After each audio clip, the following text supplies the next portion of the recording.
First, we want to thank the National Public Library for hosting us, and specifically Carol Lyman and her group.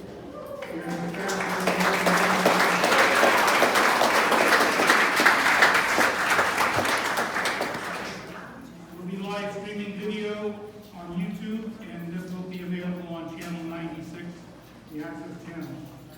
So welcome to our video viewers as well. We are honored to have with us this evening Steve Marchand, former mayor of Portsmouth, and Molly Kelly, former state senator from Keene, to discuss key issues in this campaign, to lay out their platform and positions, and take your questions. We've had a coin toss to determine who goes first, and Steve will be up first. We will begin this evening with opening remarks from both candidates, and our committee will be collecting your written questions during that opening. You'll see them on the paper and clipboard. If you want to get a question in, just get their attention, give me the question, written question. And during that time, we will also introduce candidates for executive council as well as candidates for state senate districts 12 and 13. Then those questions will be posed to the candidates in sequence. Respondents will have 2 minutes to answer, and the other candidate will have 2 minutes to offer their response or rebuttal. We will rotate from candidate to candidate as long as time allows, and each will have an opportunity for closing remarks. Our committee will be timing each response and present 1 minute and 30-second warnings. That's a change. 2 minutes response as well as 2 minutes. So we'll have 1 minute and 30 seconds. Then a stop sign, of course, for the end of the conversation. We have another party involved in this election, of course. A party that deals in power, profits, and privatization. And their idea is to starve government and starve and eliminate services so that others can profit. This is totally unacceptable. We have right here in New Hampshire a carbon copy of the situation that is going national. Chris Sununu has done great harm to our state in his first term, and we must make sure that it is his only term. He signed into law.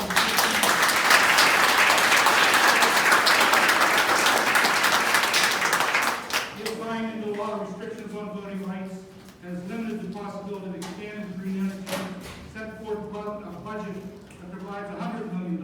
That's $100 million in big business tax cuts, which were not even requested, and most of that's going out of state. Your property tax does not change, and $100 million goes to the wall. In a cynical ploy, he signed into law statewide Medicaid expansion and tried to take credit for it, when in fact, the vast majority of his party voted against it. And he did not lead, he followed. It was Democrats who moved this legislation. Fortunately, now we have Medicaid expansion going forward. We could go on and on about damage this governor has done and can do. He goes by the same Republican playbook we see operating nationwide. The Koch brothers and the Trump playbook, which is so damaging to our state and to our country.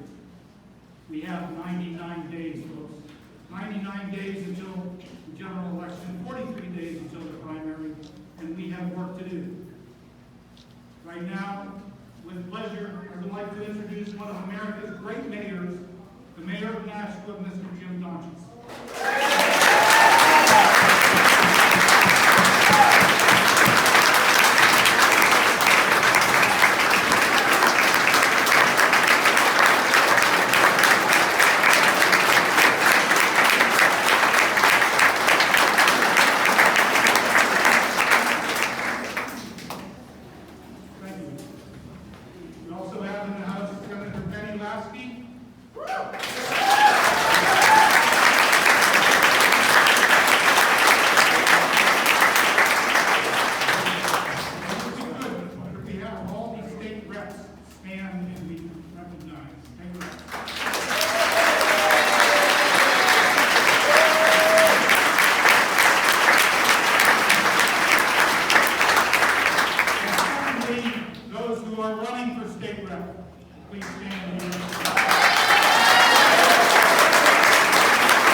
This time, I'd like to introduce Mr. Steve Marchand.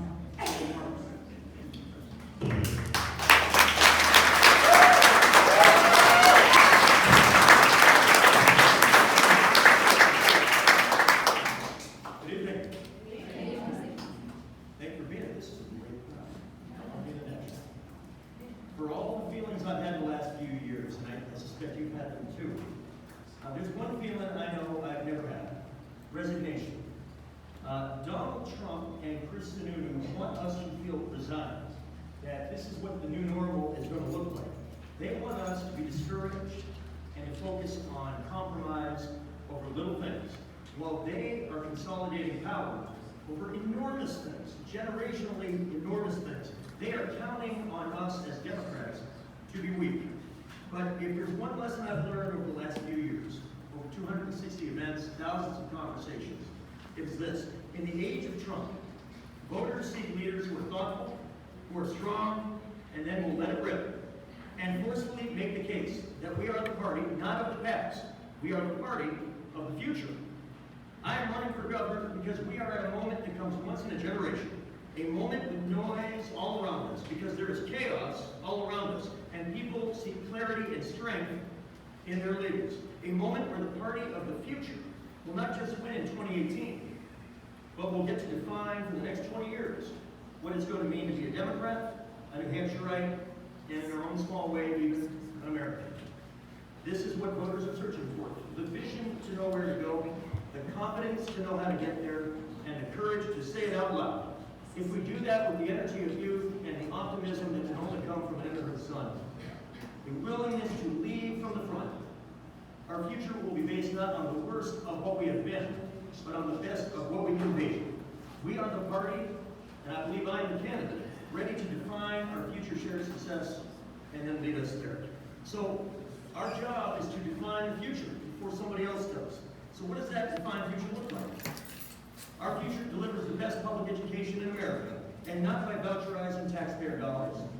It involves no longer being one of 6 states that do not fund pre-K at the state level.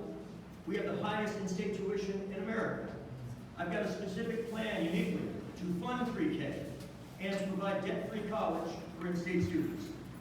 Our future also involves changing the way the candidates that get elected pay for their elections. We'll talk, I'm sure, more about it tonight.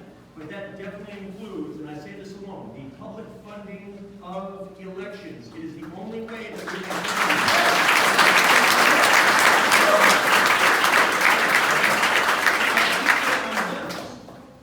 Some politicians like Chris Sununu, they want to arm the teachers. But we have to do more than say common sense government. Neither will get the job done. We got to deal with suicide and homicide, the threat of domestic violence, the threat of mass shooting. I've got a 7-point plan, and I have literally had folks with AR-15s who have come to my events, including in this room, in this building, rather, to tell me how they feel about my 7-point plan. But it turns out when you communicate strength and clarity, you get them on many of the points, and you get to move the debate. For most of my life, we have played defense on guns, but when we talk about a 48-hour wait period and a full background check, and we talk about red flag laws and so many other things, when we play offense, we win. The defense of the past, now we get to the offense, the future, how we spend and raise money as a state, how we modernize government. I'll tell you what it does not include. It does not include the pledge. The pledge is a remnant of the past. It has framed our politics and our policies.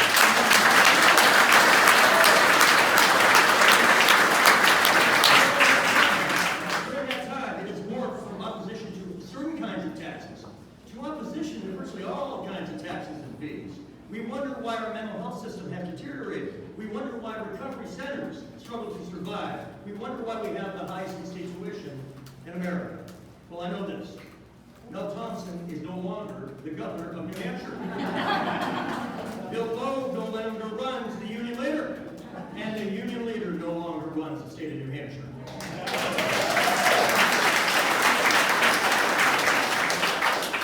The pledge is the party of the past. We're going to be the party of the future. Our future leads with specificity and aspiration on clean energy. We argue with Chris Sununu on his veto of bills which would lift the net metering cap and empower biomass. He was wrong to veto those 2 bills, and I would sign them. But our next governor must go much bigger on energy policy. Earlier today in Manchester, I released a historic plan to move us toward the front of clean energy policy in America. Currently, about 18% of our electricity comes from renewable energy sources. I will pursue a plan as governor to increase our renewable portfolio standard to 50% by the year 2030.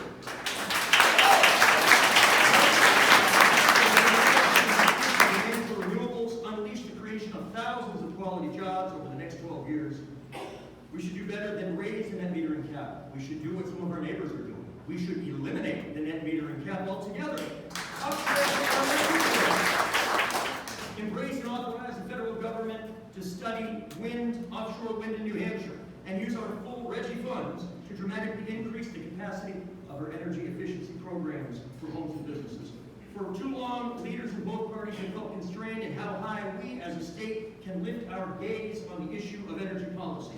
But we have now seen other states, including our neighbors, lead on policy that creates jobs, lowers electric bills, and makes us safer and cleaner. We do not need big projects like Granite Bridge or Northern Pass. We need a progressive plan like I've laid out, and then we need to lead. Our future defines immigration. As a son of immigrants, it is not enough for us to bemoan the hateful words, and now the hateful deeds of the current administration. Chris Sununu has had the chance to lead on this issue. He has been silent, and thus he is complicit in his silence. Embracing our immigrant neighbors makes us safer and stronger and more prosperous, and it will put us on the right side of history. We will be judged by what we did at this time on this issue, and I want the state I love so much to be judged as righteous. I have released a 4-point plan that will make New Hampshire a sanctuary state. If we do not lead, nobody else will.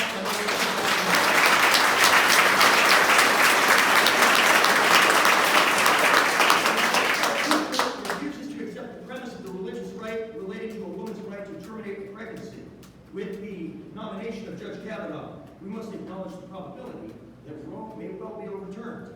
That is why within days of the announcement, I was the first and remain the only gubernatorial candidate with a specific plan of action that we must implement at the state level to protect and expand a woman's right to safely, legally, and accessibly terminate a pregnancy. It means codifying the state law. It means eliminating the 3 existing laws that are punitive in nature and make it more difficult to get a safe termination. And we should be the 18th state in America to eliminate the Hyde Amendment. Right now, a woman can only use public dollars in the case of rape, incest, or life endangerment of the mother. This means if you have money, you have choice. If you don't have money, you don't have choice. I'm the only candidate taking this position requires courage, but I am here to tell you that on this issue, like so many others, it does not require courage. It requires an understanding that a new, durable, exciting majority of New Hampshireites agree with these positions. They are simply looking for a leader and a party that is willing to unflinchingly say it out loud. The party of the future embraces commuter rail through Nashua and Manchester.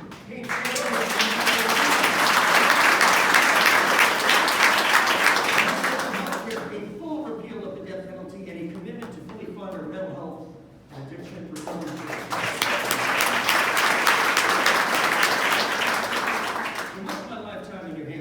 The belief has been the way for Democrats to win is to come halfway, blur the differences.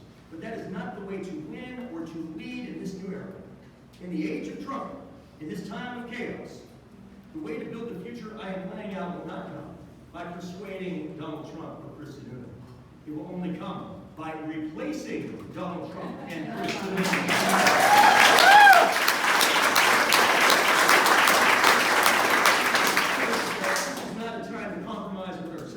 We must make the argument with force, and then we must win the argument.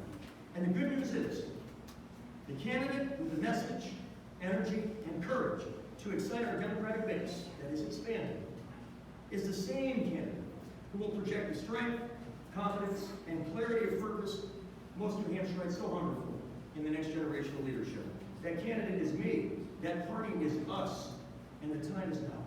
Thank you very much.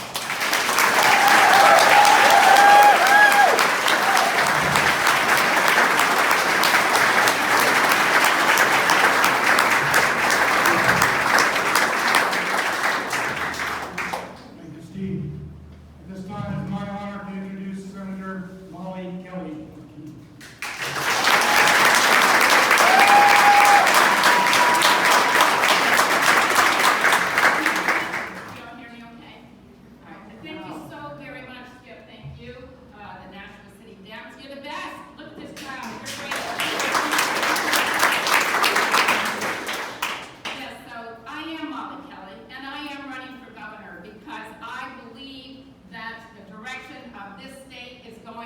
wrong direction, and I'm deeply, deeply concerned under this direction of our Governor, Chris Sununu. It is wrong for New Hampshire, and I'm here to change that. Chris Sununu, when he is here, he has, as you can see, for public policy, everything that he is implementing is very parallel to what is going on in the Trump administration. And we can't have that. We can see that his real concerns and what he cares about is special interests and corporate donations and contributions to his campaign. But he's not concerned or interested in our children and our families here in New Hampshire. And that's what is important about New Hampshire. You know, as I have been around and talked with so many people, whether in the Senate or during the campaign, what I see people who stand and say, what we want is we want a New Hampshire that works for everyone, where everybody has the opportunity to succeed and not just a few. You know, that's something that I learned a long time ago when I grew up. I'm number 2 of 11 children. And if you picture us around a dinner table of 13 people every night, you knew and you learned early on that if one person was to succeed, we all had to succeed. And I have carried that value with me throughout my entire life. And so what I want for New Hampshire is I want a New Hampshire where if one person is to thrive, we all must thrive. We are in this together. It is about all of us. I also heard and I believe that New Hampshire is a place where everyone wants an opportunity to have an education, to have job training and skills training, so that they can move forward in their lives and take care of their families and take care of each other and their communities. You know, education is personal to me. Today I have a wonderful husband who's here with me tonight. We have 4 children now and 7 grandchildren. But there was a time in my life when that wasn't true. I was a single mom. And I had 3 little children. They were just 3, 6, and 7. And I knew that I had to go back to college and to finish my education if I was going to be able to take care of my family the way that I wanted to do. I was willing to work hard, like everybody in New Hampshire. We are all willing to work hard if we know we can get somewhere. And that's what government can do. I worked hard. I managed the apartments on the complex campus of King State College, where I lived with others like myself. I cleaned those laundry rooms. I waitressed one night a week at Papagino's, and I even had a rural paper route in Peterborough, New Hampshire. Because I knew and I believed that that was how I could move forward. I went on, and with my family, my children, I completed a law degree. And I want everyone in New Hampshire to have an opportunity, no matter where you start and no matter where you come from, that you have the opportunity to go as far as you can in your life, and you provide opportunities for your children. Because what else is important to us? What else? Why are we all here? Why do we do what we're doing? Because we want them to have an opportunity, and we want all of us to have an opportunity to take care of our families and move forward. That's why I was so devastated when I saw that Chris Sununu is supporting a school voucher program.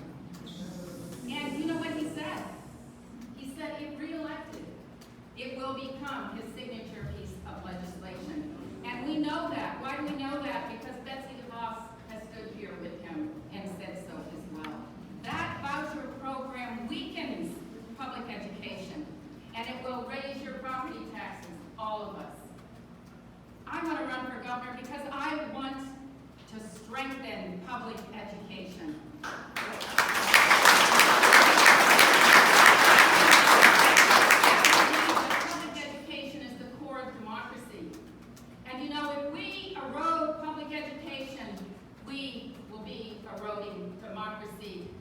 unacceptable, and I would veto that. Also has given $100 million in tax breaks to 3% of the wealthiest corporations. We need to take that funding and we need to strengthen and fund public education, job training, and invest it in our college students for affordable college as well. We know that. Our businesses, what are they saying every day? We need a prepared and educated workforce. That's what we want. They're not saying to us we need tax breaks. They're not telling us that. And our young people? What are our young people telling us? I don't think there are any opportunities in New Hampshire. I think for you. That's not going to work. We want them here. We need them here. It's most important. So we need to create, and I will as governor, friendly public policy for young people, to attract them to our state and to keep them here. Such things as affordable college. Expand our college debt repayment plan. We need to have paid family medical leave in this state. We need to expand broadband across our state. And we need to bring rail to New Hampshire.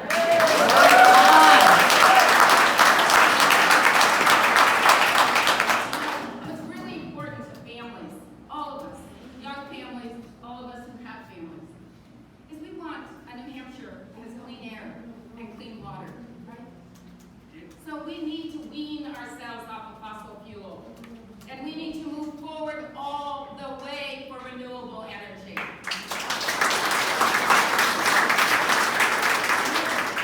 The group net metering bill that the governor just vetoed, we know what that did, and I'll give you a couple examples. But let me start first. When I was in the Senate in 2013, I got passed, and it was signed into law. The first group net metering bill and law that has propelled solar and hydro to the state. We can talk about it, or we can do it, and I've done it.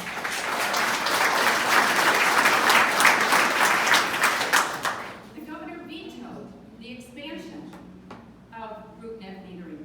I was here in Nashua not long ago, Senator Lasky, and we were at the hydro plant, the Mines Fall hydro plant.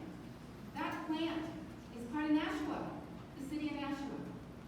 And they were really relying on that bill to be passed to be able to expand the megawatts so that they could provide energy to the town buildings here in the city and the school. Chris Sununu vetoed that. And what did he do? Energy costs would have been lower, and your property taxes would have been lower. So by vetoing that bill, he has raised your property taxes. Also, not long after that, about a week later, we find out Eversource increased their rates by 20%. By 20%, and then Chris Sununu, we find, had received contributions from Eversource in the amount of $50,000. Unacceptable. Where is his interest? Not with our children and our families and our communities. I would just end with, I have 1 minute. I am going to be very clear with all of you. I have been a champion for women's rights and reproductive rights my entire life. I will not allow reproductive rights to go backwards in the state. And as your governor, I promise you that all women, no matter, regardless of your income, will have access to a safe, legal abortion, period.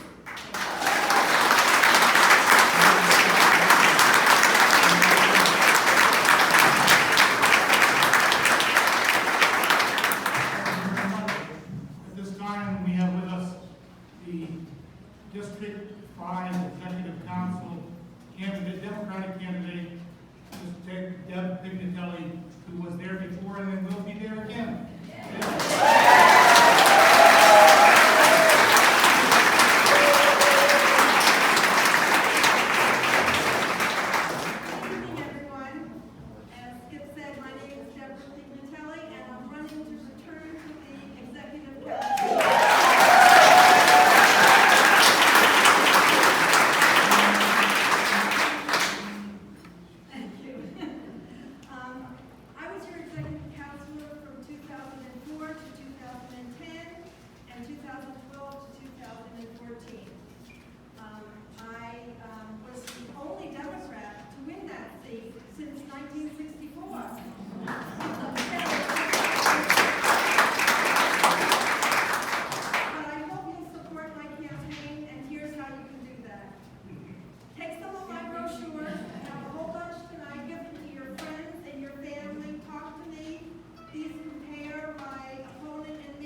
the wards 1, 2, and 5 in Nashua. Melanie Lubeck.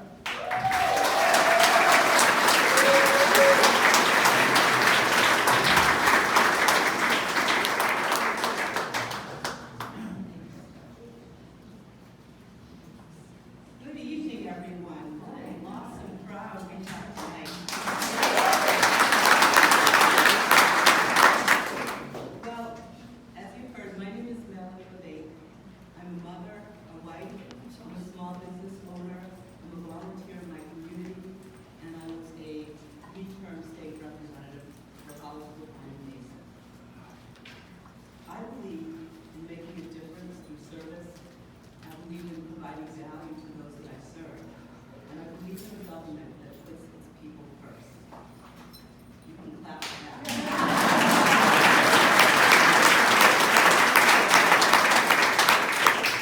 As a state representative, we did many good things for the people of New Hampshire. We strengthened education, we expanded healthcare, we took care of our environment and had a responsible energy policy. And we looked out for people's civil rights, passing civil unions and marriage equality.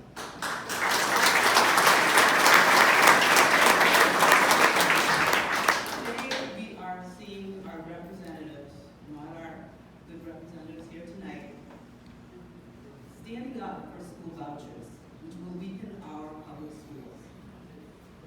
Not supporting Medicaid expansion, which hurts families, it hurts people that are affected by the opioid crisis, and now vendors who provide mental health care, any health care, who receive Medicaid dollars are not being compensated. We can do better, and we will do better. I will ask that you support me with your voice, with your vote, with your donations, and here's my card.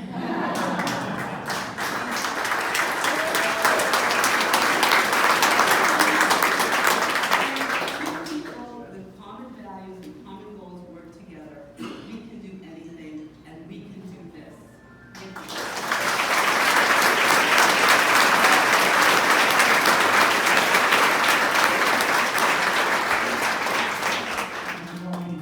The other District 12 candidate is Tom Falter of Greenville. And Tom was unable to make it due to a prior commitment, so his son Stephen is here to speak in his behalf. Stephen Falter.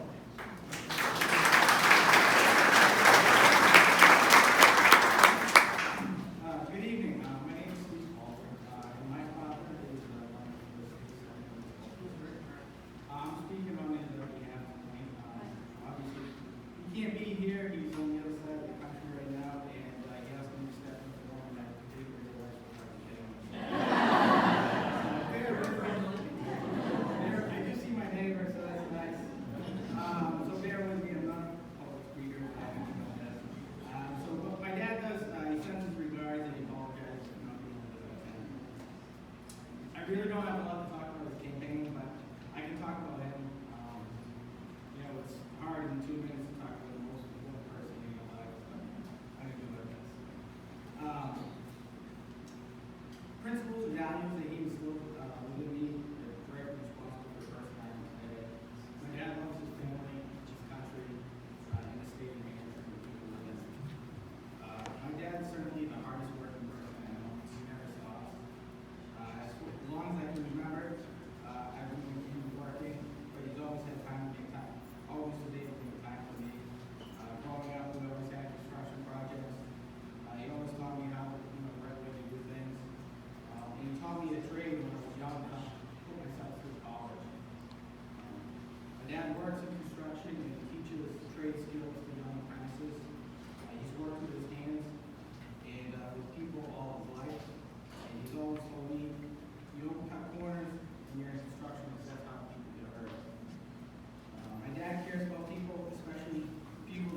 running for the Senate in District 13, which includes all of the boards other than 1, 2, and 5 in Nashua.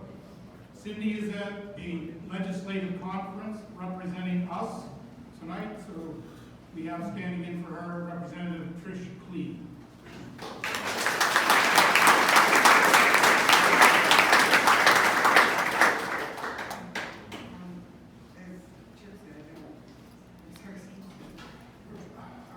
Cindy can't be here today, so I'm going to do that statement. I'm sorry that I cannot be here with you this evening. I'm at a national conference of state legislators, getting updates on issues that affect the relationship between the state and the federal government.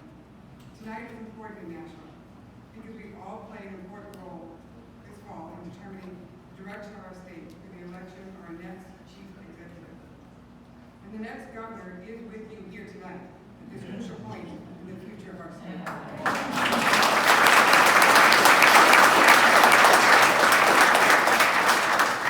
Friends, we have a serious issue to face, and we have to make sure all voices are heard. Just earlier this month, Nashua signed a shameful piece of legislation to restrict college students from voting in New Hampshire. This is a blatant attempt to disenfranchise the very people who are the future of our state. Democrats know how important it is for every voice to be heard, and we need to elect a Democrat majority in November so we can repeal the voter suppression law.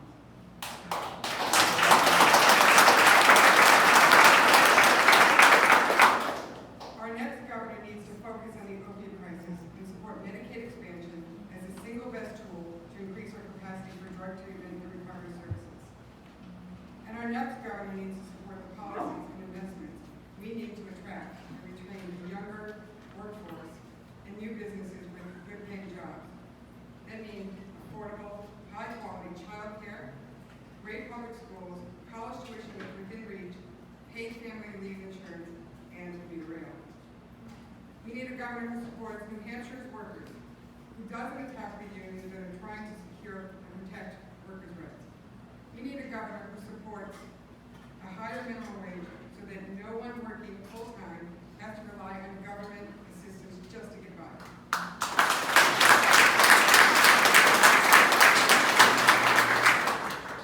It is so crucial for us to elect Democrats from the bottom of the ticket up to the governor's office.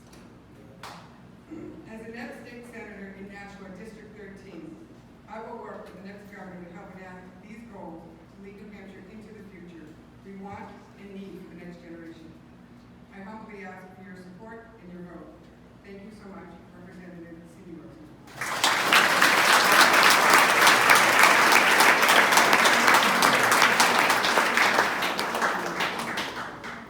Thank you to all those candidates. We're very excited about 2018. It is critical, absolutely essential that you get all your friends and neighbors out to vote and get this election over so that we can get on with the business of Nashua, of New Hampshire, and of the United States of America.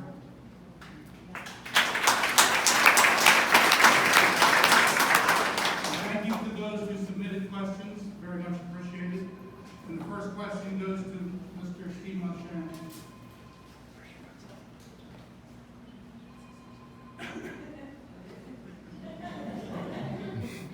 What is your position on passenger rail for the Merrimack Valley?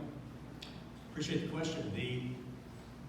I am for it, and there are many reasons for it. It turns out that we have to do more than just keep the shrinking number of young people that we have in the state here. We got ourselves a denominator problem, I call it. We don't have enough of them here, so I need to bring people that don't live here, that are relatively young, and get them to New Hampshire. And the most cost-effective way to do it involves commuter rail. We got this amazing, juicy economy. It's a juicy orange. It's called the Greater Boston Economy. And Chris Sununu, and frankly his dad, who was my governor when I was a little kid in Manchester, he learned from his dad to denigrate our proximity to the 128 bill, as somehow we had to choose that. Our geography was a choice. Being near Boston is an enormous asset if we take advantage of it. And we should use commuter rail as the straw to stick it into the juicy orange that is the Greater Boston economy. The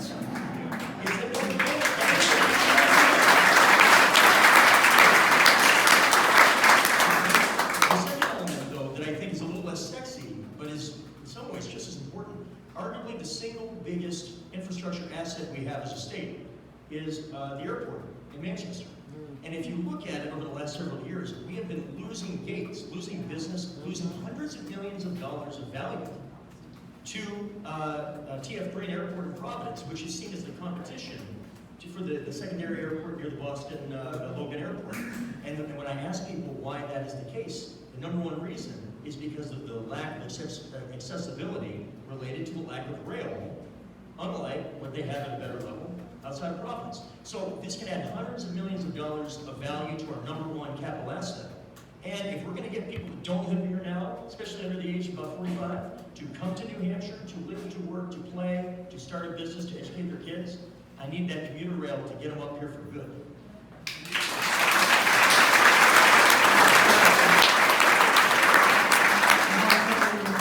Yes, I just want to make clear, I do support the passenger rail. Let me just tell you, when I was a state senator and served on the Senate Transportation Committee, I had a number of times that I could vote in support of bringing passenger rail to New Hampshire. Specifically, what we are still hung up on in government here in New Hampshire is just to allow the federal government to do a study. And we were unable, and I know how hard Senator Lasky worked on this so hard, and thank you for that. And we need to be able to push that study through so that our Commissioner of Transportation can just do a plan. Then we can look at the cost and the data and move forward with rail. But that's what has to happen first. And I am proud of the fact that I have been supporting this for many, many years. It is necessary for the state to grow our economy. It is necessary for young people to know that we are invested in them and we want them here. And I will continue to support and as governor push through that federal study because that's where it begins. I think the real concern here, and most of you are probably aware, if this state doesn't do anything, it will end up being pushed to privatize. And I believe that is not the way to go. It is the state's responsibility, and I will urge the legislature to pass the legislation, move forward on the federal, get the state moving ahead, and we will bring rail to New Hampshire.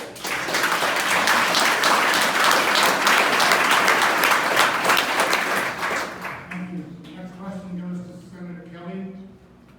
When will New Hampshire provide a full-service VA hospital?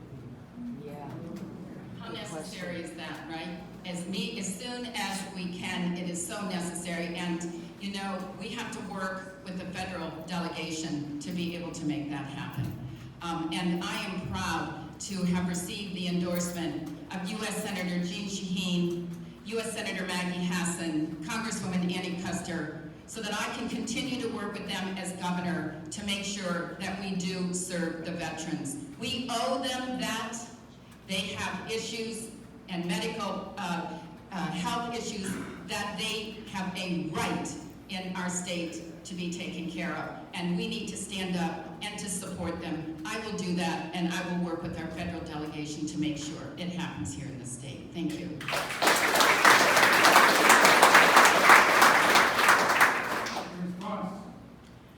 Number one, I agree with, we need a positive relationship with our federal delegation, and I can assure you that after the primary, I will continue to have a wonderful relationship with our federal delegation. In terms of I want to echo what Molly said a moment ago. On one level, though, the federal government has the lion's share of the responsibility for getting it to the end zone. We can use the bully pulpit as governor. I don't know how many times I've heard over the last several years, you know, the governor's position in New Hampshire is a relatively weak governor's position because of the term, executive council. It's almost like they're trying to convince us to not run anymore or something. But it turns out that you have an enormous asset if we're willing to use it, the bully pulpit. And in a state with a high percentage of veterans, in a way that we need to communicate, Republicans for most of my lifetime have tried to own the military and the veterans cloak, that they're the party that's stronger, that cares about their veterans more, until we get to the issue of public policy.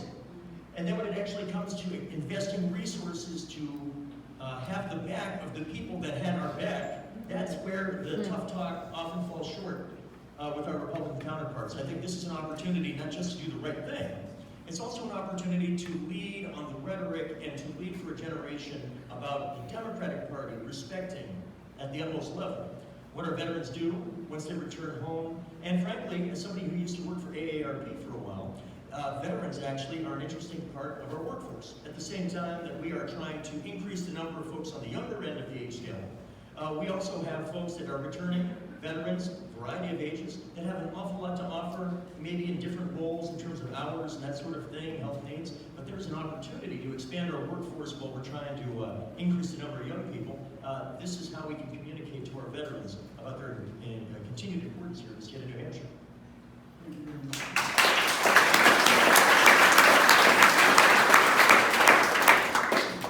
Next question is for Mayor Steve Marchand. How do you intend to address the issue of downshifting costs to cities and towns? For everything you care about, the reality is that there's two big things that we got to get right in order to optimize how we fix the things you care most about. I alluded to both earlier. One, which hopefully will come in another question tonight, is the way that we fund the campaigns of the people that end up making the decisions about that $6 billion a year budget. That's what campaign finance reform, including the public funding of elections, is all about. But then there's the money itself. No state, I've been an auditor of city, county, and state governments off and on for 20 years. I'm a public administrator by training. I have seen the best and worst run cities, counties, and states in America. And when I tell them I'm from New Hampshire, my fellow auditors, they say, that's funny. When we want to know what American governance structure looked like in the 19th century, we come to New Hampshire today. That's in part because we rely more on property taxes than any state in America, and frankly, under both parties, on good times and not so good times, we have continued to color within the very narrow lines that Mel Thompson and Bill Loeb, and even folks before them, put together. It makes it difficult for us to think about ways to deliver maximum value at a price that is sustainable.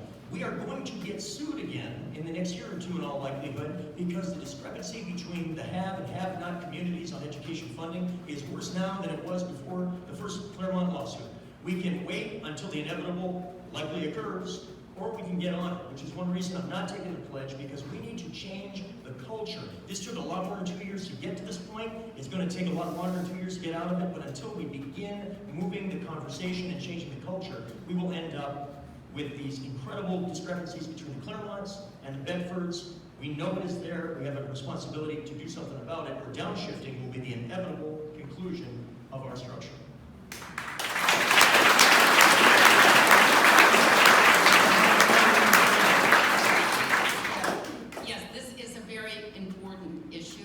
I know that because of the downshifting, the property taxes have gone up, and we need to put a stop to that. When I was in the Senate, during the time we had a recession, and many things changed during that recession, but there was a promise made.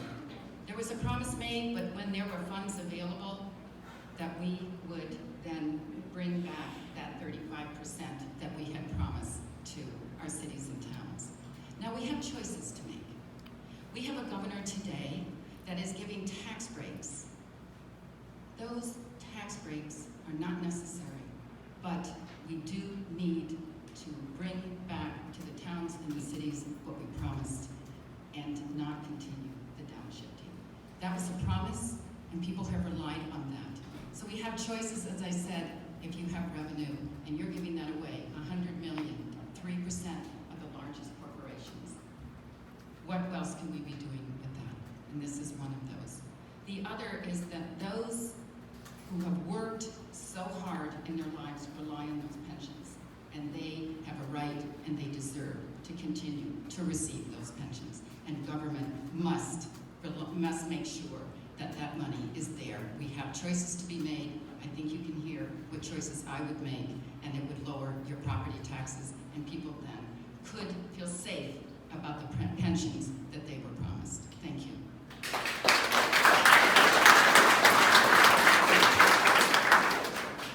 A related question. New Hampshire is starved for revenue. How can you address the revenue needs of the state for infrastructure, education, etc.? Question for me, Steve? Yes. Okay, thank you. Yes, I think you've been hearing throughout the evening what my plan is. And it is about choice, about what we do with revenue, and we can offer tax breaks, or we can fund public education, job training, and make college affordable. As I said earlier, businesses, that's what they're craving. That's what they want. They want a prepared and educated workforce. We need our young people to stay here. How do we entice them and attract them to stay here? But to offer those benefits like affordable college, repayment plans, debt plans, and for their college loans. And also, we know that if we give businesses what they need, they will be successful, they provide profits, and that comes back into our general fund, and we continue to invest. It is the wisest investment with the greatest return, and that's what we need to do. I will tell you, clearly, there is no one in this race for governor who supports a sales or income tax, and that has been clear throughout this campaign and previous campaigns. Thank you. So we need more revenue. 3 places to start. These are the easy ones, frankly. The first one is we need to reverse the business profits tax cut, which is about $100 million a year. It was passed by the Senate several years ago under both parties. I was the director of corporate relations for several years at UNH, and I would ask them what they wanted and didn't want. I'll tell you what they never said. They never said, please cut the business profits tax. They never said, please avoid a legitimate minimum wage. They never said, please give me a right to work. They never said any of these things. They said, I need people. Because we got the lowest birth rate in America and the second highest median age in America. We've lost a greater percentage of our high school population than any state in America the last 10 years. We've lost a quarter of our K-12 population in just 15 years. The business community knows it better than the politicians do, and it freaks them out, and it should. So I said, what draws in people and keeps them here? What solves your problem? And they said, America's best pre-K through 12 public education. They said, invest in infrastructure in meaningful ways, because we communicate to the private sector through investment, long-term investment from the public sector. Smart public investment breeds private investment. I have seen that throughout my entire public administration career. We need to deal with addiction in a long-term healthcare-based way instead of a short-term law enforcement-based way. And then we need to build a culture of entrepreneurship that is surprisingly progressive and inclusive.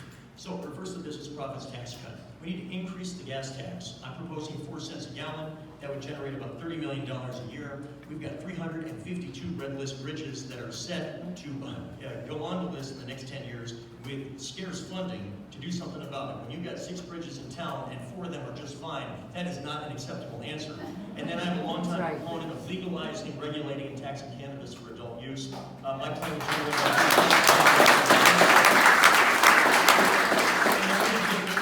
the tools to be able to use income as an element of figuring out what your tax liability is. There are 17 states in America that do it. It is a way to help make this a fairer system and generate additional revenue at the state, fairer at the local level.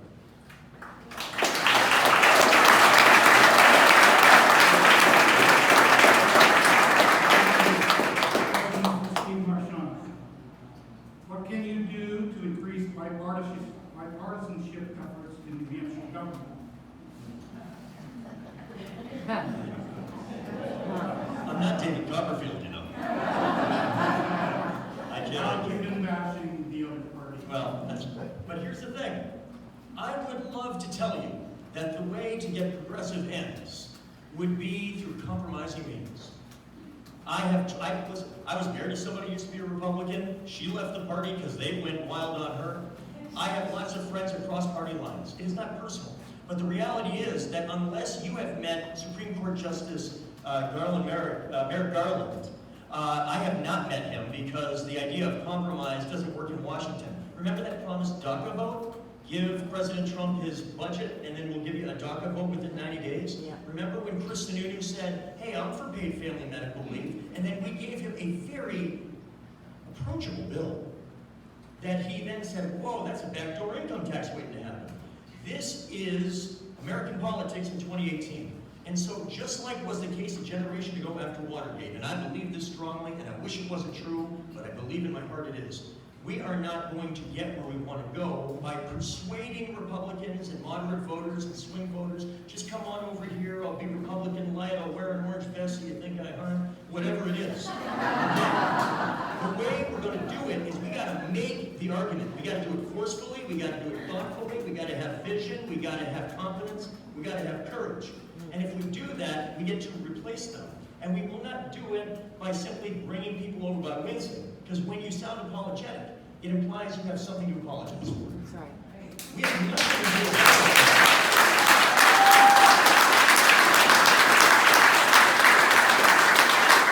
We will build a durable, lasting coalition that includes people that voted for Bernie and then Trump, voted for Bernie that stayed home, voted for Clinton, people that voted for Romney and then Clinton. They share progressive values. They want to know we're good at math, and we are. We will show them, and that is a durable coalition that will let us govern for the next 20 years.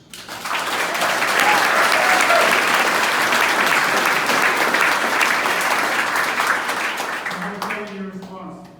So we have a problem, don't we? We're not listening to each other. We're not hearing each other. And we need to be able to do that.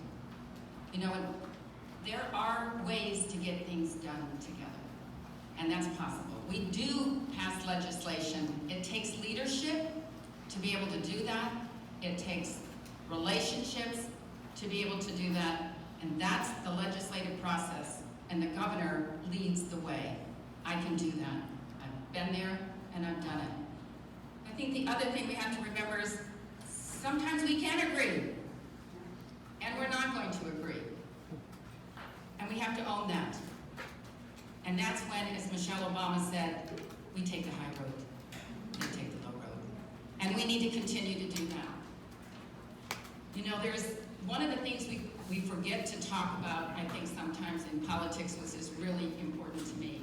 And that's about treating people with dignity and respect. That's the core of who we are. We can't forget that. The hardest times when I wanted to pass a piece of legislation and other people disagreed with me and it was frustrating, I often had to stand back and say to myself, this is not about you. This is about the people I serve. And how am I going to get this piece of legislation passed, because that's what's good for the people of the state. And we can do that. And I have done that. And you do it by relationships, listening, and persevere. You persevere with what you believe, because your values are important and they don't change. So I just want to end that with saying that Democrats are a party of caring people, and don't forget it, and be proud of it, and stand up for it, and trust yourself and your values, because we know what is good for each other, and we will continue to do that as Democrats. Thank you.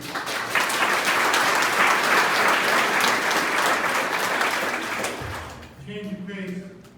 This question is for Senator Molly Kelly. Do you favor building a wall along the Canadian border?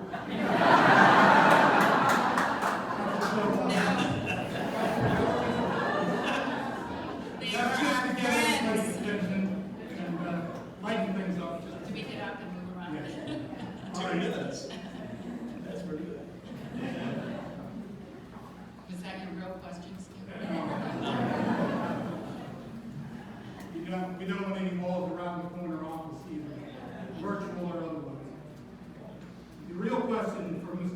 Molly Kelly: how do you plan to make college affordable for middle and lower income students? Well, I think there are a few things that we can do. Is that we can freeze tuition, right? And we're talking about college and the community college. I hope that we're talking about both, because I think that is what it involves. And I think that we need to make sure that our state has college affordable as a priority. One of the things that you get to do when you're the governor is you start the budget process, right? And you get to put at the top of the list what's important to you. And what's important to me is education and an investment in education. It will be at the top of my list. And we have to make that happen. There are so many initiatives going on today to try to make college affordable.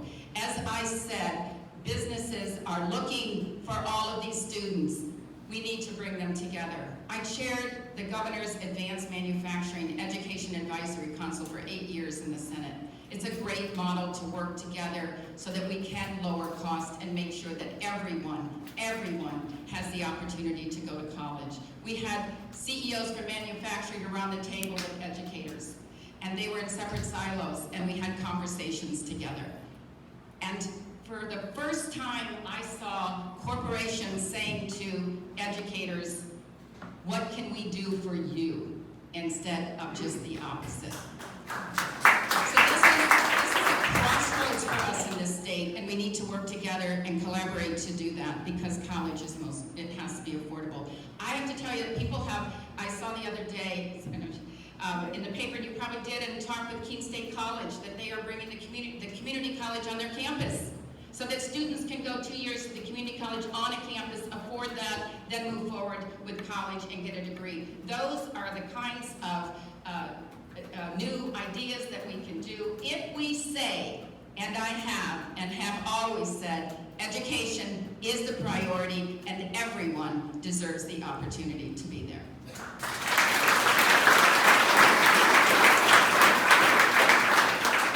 Mayor Marchand, your response. So as I mentioned earlier, I used to be the Director of Corporate Relations for the University of New Hampshire.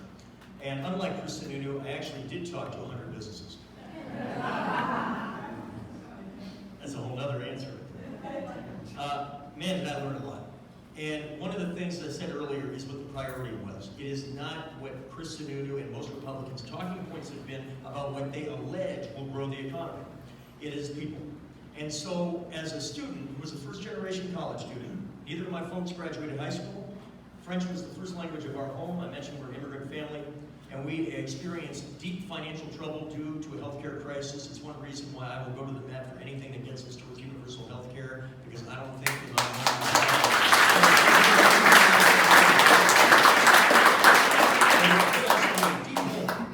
And the good news was, I got a thick envelope from the University of New Hampshire. I was told that was a good thing. And then I opened it, and they said, congrats, you're in. It's $13,000. Now, that sounds great today, but it was still the highest in-state tuition in America in the early 90s, the time of the story. My problem was not going to be solved by freezing tuition. My problem was $12,000 ago.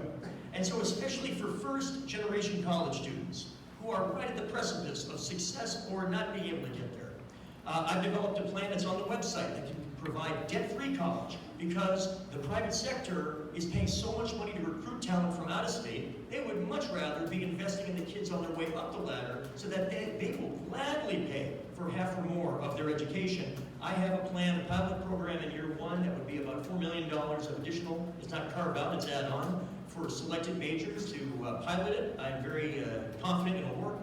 And I think we can expand it dramatically from then, because I don't think kids, whether they're a community college or four-year college, should be dealing with a small mortgage upon getting their graduation degree.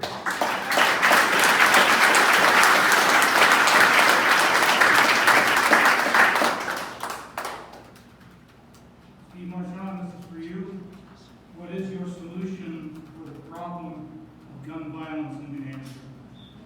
So back in February, I released a 7-point gun plan. And it's 7 points in part because it's complicated. It turns out there's at least 4 kinds of gun violence that we have to address in a meaningful way if we're going to get where I think we all want to go as a state, as a society. It's homicide, it's domestic violence, it's the threat of mass shooting, and then it's what 93% of gun deaths in the last 2 years in New Hampshire have been: suicide. Suicide. There was somebody very close to me within the last year who made an attempt, and this became very personal. And I believe if there was a gun in that home, I don't believe it would have ended in an unsuccessful attempt. This has gotten very personal. And so I went to Lebanon because they were trying to go gun-free at their schools and found out that a 2003 law does not allow them to do so. That's one of my 7 points. And I gave my 7-point plan on the steps. About 20 people with guns, including AR-15s, showed up. But luckily, another 20 people were armed as well, and they had my back. They were armed with knowledge, they were armed with courage, and they had my back. And we gave the 7 points 48-hour wait period, because the states that have a 48-hour wait period see 52% fewer gun suicides than the states that do not. Once you know that information, if you are not willing to haul, you know what, to get it done, I don't think you're going to be governor of New Hampshire. This is how we reduce so many gun deaths.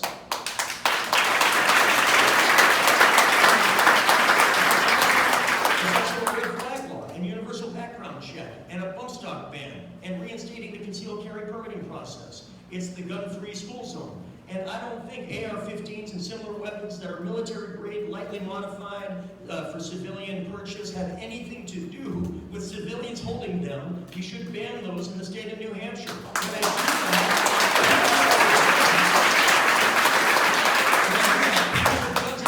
I don't agree with all your points, but I agree with most of them, and I appreciate your courage and candor, and so I get their vote that way. We will get it not by being winsful, we will get it through strength.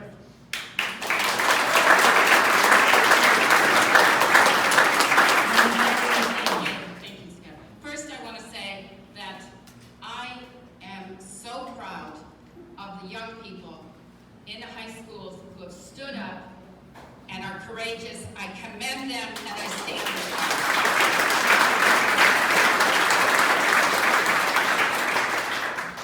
You know, I mentioned earlier I have 4 children, and when they went to school, I never worried about them if they would be affected by gun violence. But now I have 7 grandchildren, and I worry about them every single day. So as governor, I am not going to wait till we have an incident here or a tragedy in this state.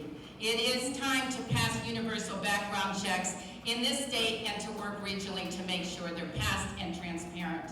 We must keep guns out of the hands of children and domestic abusers, and we must keep military-style weapons off the streets of New Hampshire. And yes, you do need a permit to carry a concealed weapon.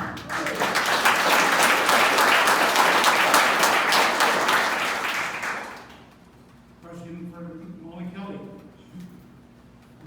Do you favor the legalization of recreational cannabis? Yes, I do support the legalization, regulation, and taxation of marijuana. I do. Thank you.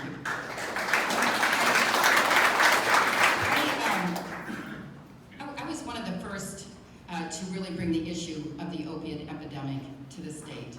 I served on the commission, the Alcohol and Drug Commission, and I was able to bring over $250,000 to my district early in this epidemic to start the first 24/7 hotline to make sure that people could raise their hand when they had a moment and be able to receive services.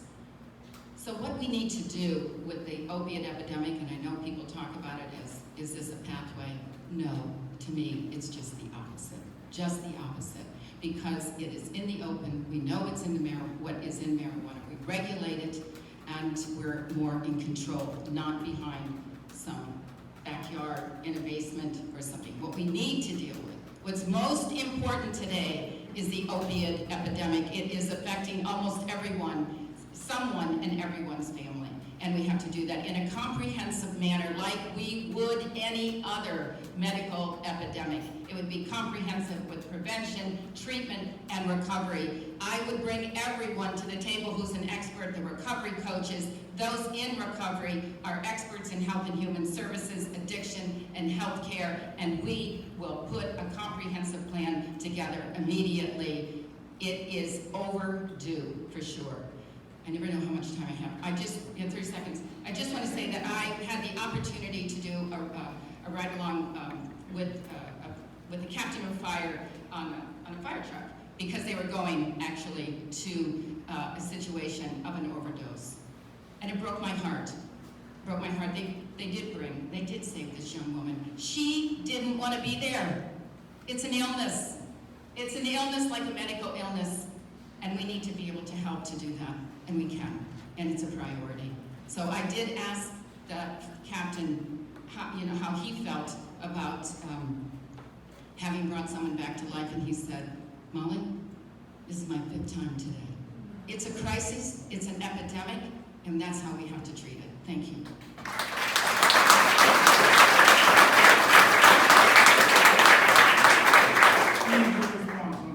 Yes, two topics got addressed there, good topics. First, those of you that followed my candidacy last time know my position on this. I favor the legalization, regulation, taxation of cannabis for adult use. I believe it serves at least three positive purposes. One is that I believe it actually will help, as Molly alluded to, reduce what the real gateway is to opiate addiction, misuse, overuse, and so forth, which is opiate use, prescribed opiate use. Most opiate use is for pain relief. It is palliative in nature, not curative. And that means that we can provide other forms of pain relief that do not have the same risk of addiction. And that's where cannabis can play a very powerful role. The second is it can actually lower costs for police and incarceration and judicial.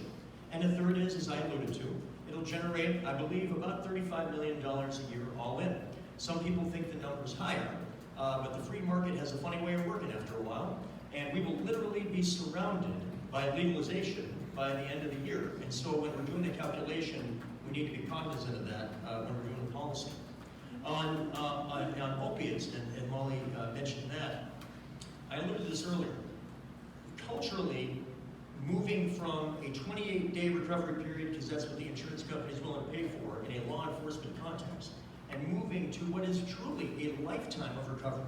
It is holistic in nature, and it is a medical situation. It is a healthcare situation. I spent a lot of time over the last 4 or 5 years talking to folks running or helping run recovery centers. And two things they mentioned. One is additional money, and I budget between about $6 and $8 million a year of sustainable state funding in order to get to what they tell me cumulatively they need. The other thing they need is predictability of funds. For what is the #1 priority in New Hampshire, it is stunning how much we ask recovery centers to use one-time revenue, philanthropy, grants, in order to do recurring expenses. And that's one reason why we don't have mental health professionals, because when you can't tell them how to pay for year 2, they cannot take the job. And so this needs to be not just more money, it needs to be predictable so they can budget for the long run.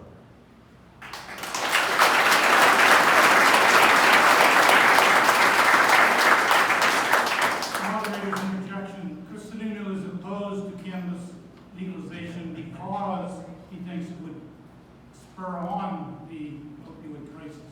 Exactly the opposite. As long as both are in the hands of bad guys, we're going to have problems. And the offerings will be there. We need to get it out of the hands of the bad guys, make the money, which is, the demand is there. We need to learn from prohibition and get this done.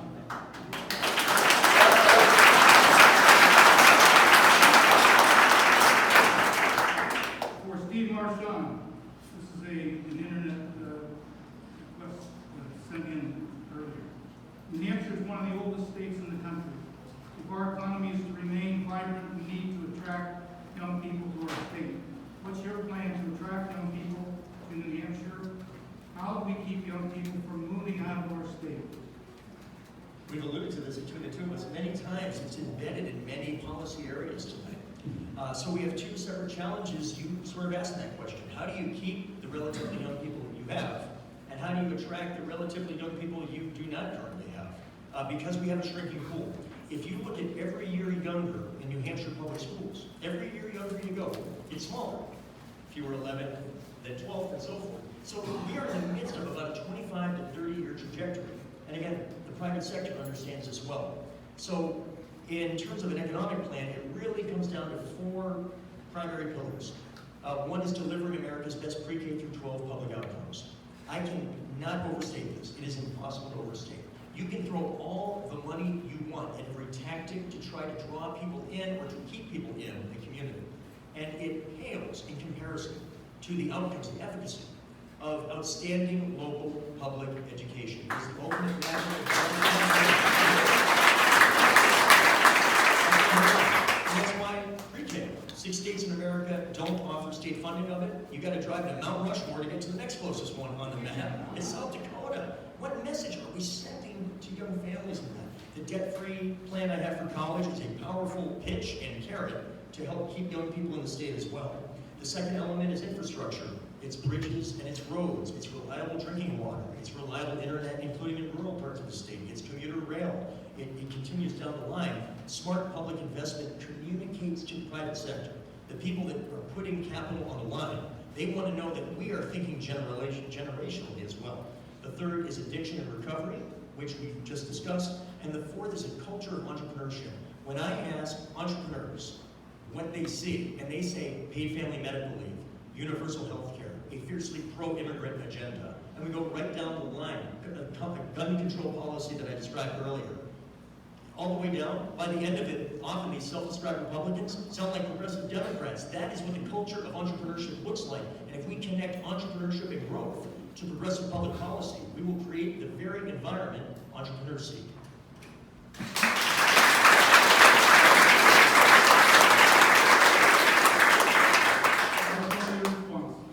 Well, I will tell you one thing that will not bring young people to our state or keep them here was recently our governor's veto of the voter suppression bill. That bill that he signed into law targets our college students. So if we say to college students and young people, we want you here, and then we say to them, but we really don't want to hear from you. We want to silence you, and we don't want your voice. That is not good for New Hampshire. It is wrong, and I would have vetoed that bill immediately. I will also say that I gave you a litany of things already that I felt would bring young people and keep young people here. I'm going to pick one that I think is most important to them and to all of us here, which is the Paid Family Medical Leave Act. If we can't pass the Paid Medical Family Leave Act and to be with the people we care about the most when they need us the most, who are we? When we talk about dignity and respect, that's what we're talking about. This happened to me personally with our daughter recently. We had a call, and we needed to go there immediately to see her. And what I thought about when I was there was her husband, how loving, kind, and her family was, and they gathered around her, and that's what healed her. And all I could think is if there was somebody that was not able to be with the person they cared about in that situation because they were afraid they couldn't pay their mortgage or their rent or lose their job, it's unacceptable. It's not who we are, and it's a value. And we need to know, we need to let young people know those are our values, and that's who we are in New Hampshire. You have a right to vote, and you have a right to be with the people you care about. That's important to all of us. That's who we are in New Hampshire.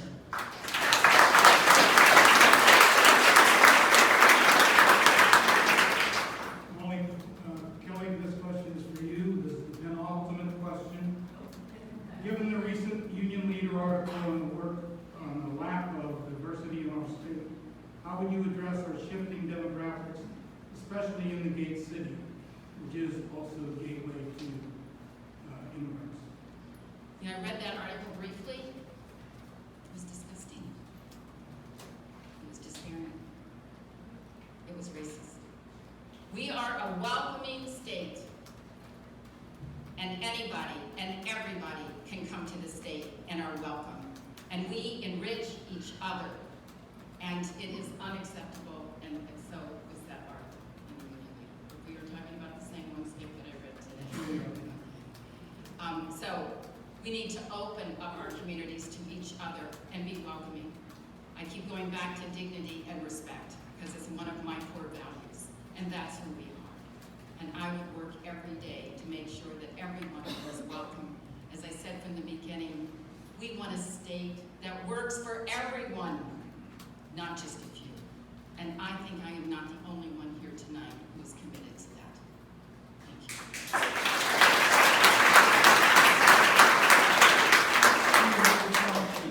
So in that culture of entrepreneurship that I described a moment ago, again, a word that Republicans and conservatives have owned for much of the last 40 years, it is our values. It is our turn to play offense and to own that word, that concept, entrepreneurship. But one of the values that is embedded in that is diversity. Diversity as a core strength.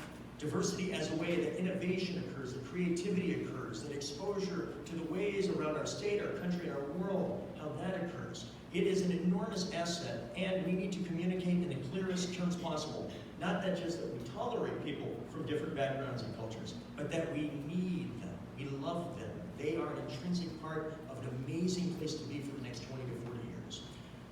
On the issue of immigration, when I gave my immigration plan a few weeks ago, I did it in front of a statue in Lafayette Park, about a block from where I was born in Manchester.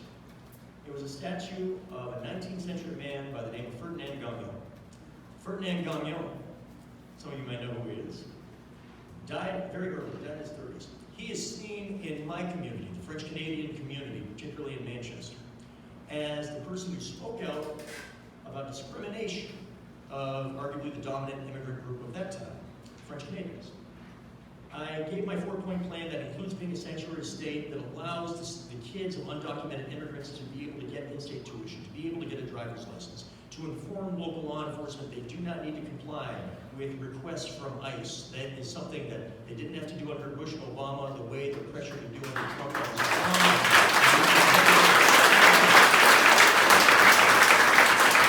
It's not for people like Ferdinand Gagnon, whatever their last name, whether it's Melchett or Martinez or Manchaputi, it doesn't matter. It is the same story. It is an amazing story. It is America. And if we do not speak out forcefully and stand on the shoulders of those that did it before us, then shame on us. We are not the best we can be, and New Hampshire will not be the best it can be for the next 20 to 40 years.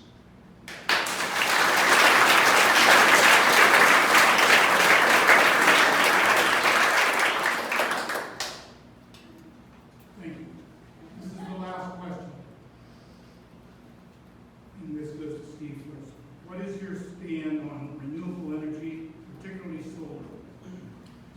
I urge you all to go to my website on your way home, or well, when you get home. I want you to say it fast, but not that fast.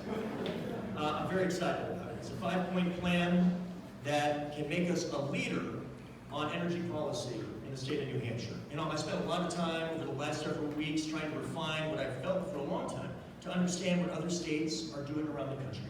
And the thing is, you don't have to drive that far. Vermont, Maine, Massachusetts, we are 1/2 of our electricity comes from solar. Vermont is 10%, Massachusetts 8%. Paul LePage's Maine is ahead of us on these issues right now. And just as a side note, us French Canadian executives are a lot more Trudeau and a lot less LePage. I just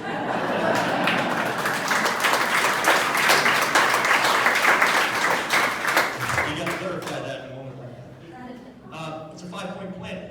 When I ask experts across the spectrum on it, what we need to do is use different levers to increase demand for renewable. And all the tactics we talk about, including the 2 bills that Chris Sununu wrongly vetoed, are elements of getting to the end zone. They're all important. But it really starts with increasing demand for renewables, and that means the renewable portfolio standard, where we're trying to get to 25% by 2025. I think that we should join Vermont, Maine, Massachusetts, and an increasing number of other states for a much more aggressive goal, which is attainable, 50% by 2030. And if we do that, we dramatically change the economy on this. It is waiting there. I favor offshore wind. We're talking about solar, biomass. I'm dead set against Granite Bridge. Only candidate that's saying that because just like Northern Pass, those are projects that were bridges to the past. We have crossed those bridges. The bridge of the future of our economy and energy is renewable, it is conservation, and there are policies that we can look at and implement around the country if we are willing to lead that will make us a leader over the next 10 to 12 years on this policy.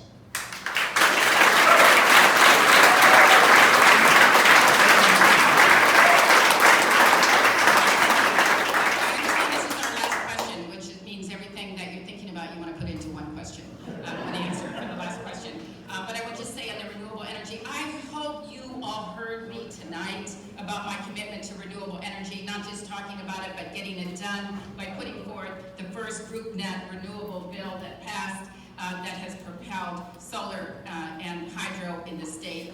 I have put it on the table, I've been there, I've done it, and I will continue to move renewable energy further. I am disappointed, as I said, that our governor had vetoed that bill, and we find out that he had taken over $50,000 in corporate contributions. I am the only one running for governor in this race who has not taken $1 in corporate contributions in this campaign.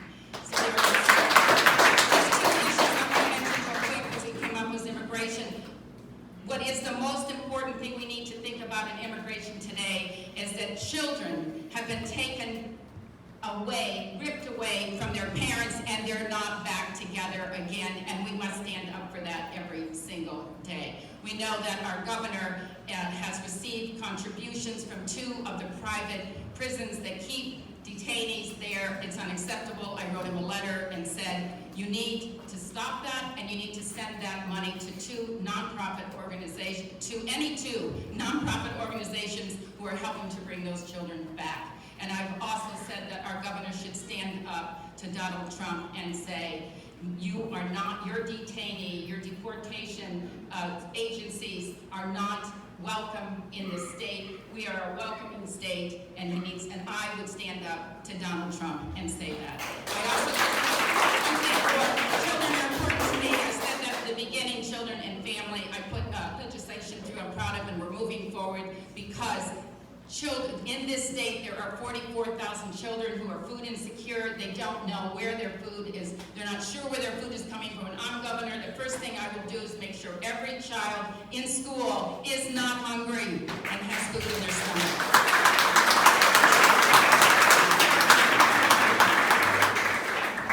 Each candidate will have closing remarks, and I want to thank everybody for your attention. Thank those who submitted questions. I'm sorry we couldn't get to all the questions, there were just too many. But we did have a wide variety and a good response amount of time for each candidate to answer. So with that, Steve Marchand, you're up for the closing remarks. And remind me of the length of the closing remarks? How long are the 5 minutes?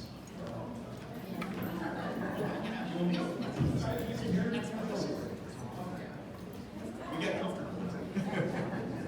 I appreciate the opportunity to be here tonight. I always enjoy being with you and being with you here in Nashua. A quick story. So I'm 44 years old, and that means I was 8 months old when Richard Nixon resigned. And I would argue that that was the last time that this country was as messy politically, as chaotic politically, as it is right now. It is uncanny in the history of this country how often, about every 40 years, there is a big messy moment like this. And we've been, I don't know, lucky is not always the right word, but somebody has eventually decided that that was the moment that they were going to define what it was going to mean to be an American, a Democrat, a Republican, and so forth for the next generation. In 1976, Gerald Ford was president, and Ronald Reagan challenged him from the right. And he almost beat Ford, but he didn't. And Ford gave the closing speech at the convention. And at the end of it, he realized that the energy in the room was not with him. It was with the insurgent coming from the outside, Reagan. So he said, Governor Reagan, you come down. You close out the convention. Close this thing down. And he did. And he said something that although what he did as president 4 years later, I suspect you join me in not agreeing with a heck of a lot of what happened 8 years after that. He understood the magnitude of that messy moment. And he said this, I am in a room of Republicans, but I'm not talking to them. I am talking to the Democrats and independents who are watching at home. They are searching for a cause around which they can rally and which I believe we can give them. And then he took a few minutes and he said what seemed counterintuitive to the people of the time, but that he understood was the way to build a majority that was durable and that was surprisingly crossing party lines by bringing people into the party for a generation, by seeing it could be their home for the next 20 to 40 years. He didn't say apologize. He didn't say moderate. He didn't say avoid specificity or blur differences. He said the following. He said, we have a banner of bold, unmistakable colors with no pale pastel shades. That's what he said. And he was right, unfortunately. 4 years after that, he won 44 states, and then 49, and he set the tone for 40 years of conservative policies that have hurt us as a country in so many ways. Rising inequality, even the justice composition of the Supreme Court. We pay for it today. This is the next moment. And it always starts at the state level before it goes national. We have a responsibility at a moment like this to define the future, lest somebody else define it for us. At this moment, after hundreds of events and thousands of conversations with people with very diverse voting records, but who all show up because they are hungry to understand what the next generation of leadership will be, what it will mean to be a Democrat, to be a New Hampshire, to be an American. That is our charge. And if we elect a governor in 2018 who has that vision to know where to go, the competence to know how to get there, the courage to say it out loud, energized and confident in what we can be, we won't just win an election, but we will. And we'll get a majority in the House and a state Senate and executive council along the way. We will get to define what our state is going to be like for the next generation. I find that a terribly animating reason to be doing what I've been doing for the last almost 20 months. And talking to folks like you in towns and cities across the state, I know this animates you in unprecedented ways. I believe I am that candidate. I believe we are the party. And I know this is the moment. So that's what I offer. I appreciate you being here tonight. I ask for your support. Now let's go get it done. Thank you.